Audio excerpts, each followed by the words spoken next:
99X, it's Barnes and Leslie. We're going to get to these tickets here in a couple of minutes for the Morning X ticket window 4-pack to go see the Braves on Vinyl Night, which will be August 7th. I want to get into, there's something I watched a few weeks ago that had me feeling some kind of way. What is that? Well, what is the way? I don't know the answer to that question. I mean, were you feeling sad, nostalgic? What were you feeling? That's what I'm saying. I don't know how to feel. It put me in a middle space. Some people aren't so middle. Some people are extremely one way or extremely the other. And the topic, when I tell you the topic, it will all make sense.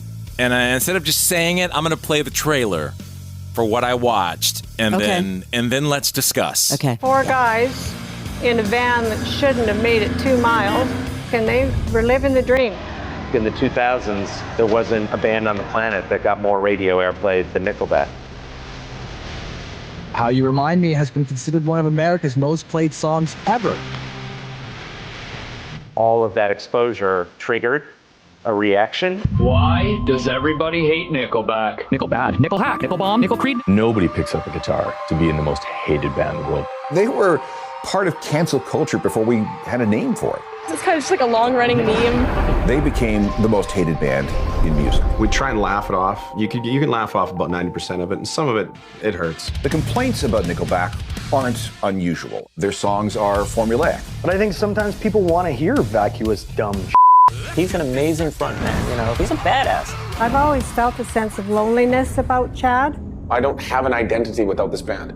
This is going to be tough to talk about. To those of you who see this band as some big corporate sellout, f*** you. Everybody's got an opinion about them. I play Nickelback's song. Oh, it's Nickelback, as you heard. Yeah, isn't that on Netflix? It's on Netflix, and I watched it a few weeks ago, and we just haven't gotten around to talking about it. And it left me wondering why. I mean, really, the question that the documentary asked, why is there so much hate for this band? Or why was there? Like, why and when did that all start? And I'd love to include listeners, 470-741-4999, because it's a topic that passionately, on both sides, people have something to say. I want to watch this because, again, it's called Hate to Love Nickelback. I told you, last year I went to see them at an arena here in Nashville. The most rabid fans ever. The show was great. First of all, Chad Kroeger looks exactly the same, but they sounded amazing. You cannot deny all of the hits. And then this year, we did this show called Crossroads. We did a show with Nickelback and Hardy. It was one of the biggest Crossroads we've ever done. Seriously. Huge. One thing I didn't know, it's Chad Kroeger. I always say Kroeger. And he says it that way. I do too. I've said it that way forever. He says Kroeger. That's interesting. And I'm going to play a clip for you of him saying it. I know, I didn't know that. I had no idea. So the hatred, it runs deep, and I don't understand it. When they first came out, I remember they were pressing nickels up against our window at 99X. Do you remember that over on Piedmont? No, I don't remember that. The record company, and this is for anyone who knew who they were, one day there was just a bunch of nickels taped to the outside of our glass. That's clever. Yeah. I don't know how they got up 5 stories to do that, but it was very clever. And then it started getting airplay, and then it started getting massive airplay. Well, here's some people calling in. Listen, before this conversation goes sideways. Hey, Morning X, good morning. Morning, Nickelback. Yeah. Talk to us. Where do you fall on this spectrum? Well, I'll tell you, I think that I am one of the true early adopters of Nickelback fandom. I know I'm not in a fan club or nothing like that, but I think they get a bad rap, and I think, it's like any other artist. People like what they like, but to me, I think they're awesome. I mean, 50 million records? Come on. Something amazing like that. They're not buying their own records, so obviously people like them. Well, they're still selling out arenas everywhere they go. It's just, are they just a victim? See, I don't think they're like Creed. I don't think they did anything. And when I say they, Scott Stapp, he kind of went off the rails. They imploded at one point because of Scott's issues. Yeah, he's a pretty bizarro, yeah. But that doesn't make him bad. I'm just saying that I feel like that turn on them when they got so ridiculous that everyone just kind of turned on them. Nickelback, did they really do anything wrong? I think it went back. I was actually watching the Colin Quinn show when these comedians made a joke about it, about Nickelback, Nickelback makes you want to kill people or something. And they kept playing that loop over and over again as an ad for the show. And I think it became one of those things that people just like to get behind something they don't even know. Oh, yeah, they suck. And they don't even know what the band is. Yeah. We know that, right? Social media can turn on you in a second, but back then maybe that was part of it. Yeah, I don't know, but just closeted fans, because, I heard their songs before I even knew they were Nickelback, and I was like, man, these are awesome. And then now I hear, years later, everybody still makes fun of them. I'm like, man, I think they're it's like Tom Cruise. People said Nickelback, they always did this, they sound the same. Well, a lot of, to me, artists sound the same.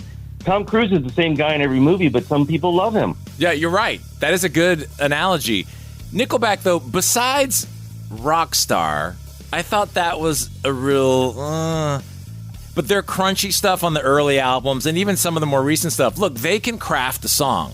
They have nice crunchy guitars and great hooks, and it's very similar, rinse and repeat, because they did figure it out. Like, this is how you make a hit song. They all have great lives now. They have tons of money.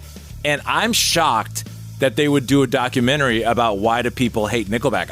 I thought he was very sensitive about that, but apparently not. Do you think it has anything to do with, they didn't fit into the alternative sound? Because when Seattle and that alternative sound happened in the 90s, they were more rock leaning. They really didn't fit in with the cool kids. And I wonder if that started it. I don't know.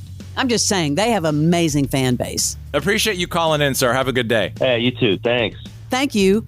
Have you seen what has happened, though, since that documentary has come out? No. Their streaming numbers have gone through the roof. I bet. Apparently, How You Remind Me went to number 1 on the Hard Rock chart. Here we their go again. album, The Best of Nickelback, went to number 2. And then I was just looking, not only have their Spotify numbers increased, but their Instagram followers, TikTok, they're exploding. Again, all over again because of this documentary. So watch what you wish for. The haters have made it resurface and you're about to relive it again. Okay, where do you fall on it? Let's talk to some more people. 470-741-4999. This is funny. Chad, and listen how he says his name, showed up at a Ryan Reynolds, Hugh Jackman interview on E! in Canada via a taped message. I thought this was kind of funny. I'm Chad Kruger. We're Nickelback, experts in navigating irrational hate in the face of tremendous success. And we have an important preemptive message for anyone even thinking of criticizing the film Deadpool and Wolverine or Ryan Reynolds. Here's the facts. The first 2 Deadpool movies have grossed over $1.5 billion at the box office, making it one of the most successful series in the genre, period. 2 Critics' Choice Awards. 4 MTV Movie Awards. 1 GLAAD Award. 1 People's Choice Award. 2 Teen Choice Awards. Including Best Hissy Fit. 2 Golden Globe nominations. And people were talking about Deadpool getting an Oscar. It didn't happen, but people were talking about it. And as for Mr. Ryan Reynolds, well, just look at this photograph. That is a beautiful Canadian man right there. So yeah, let's f***ing go! How cool is that? I mean, come on.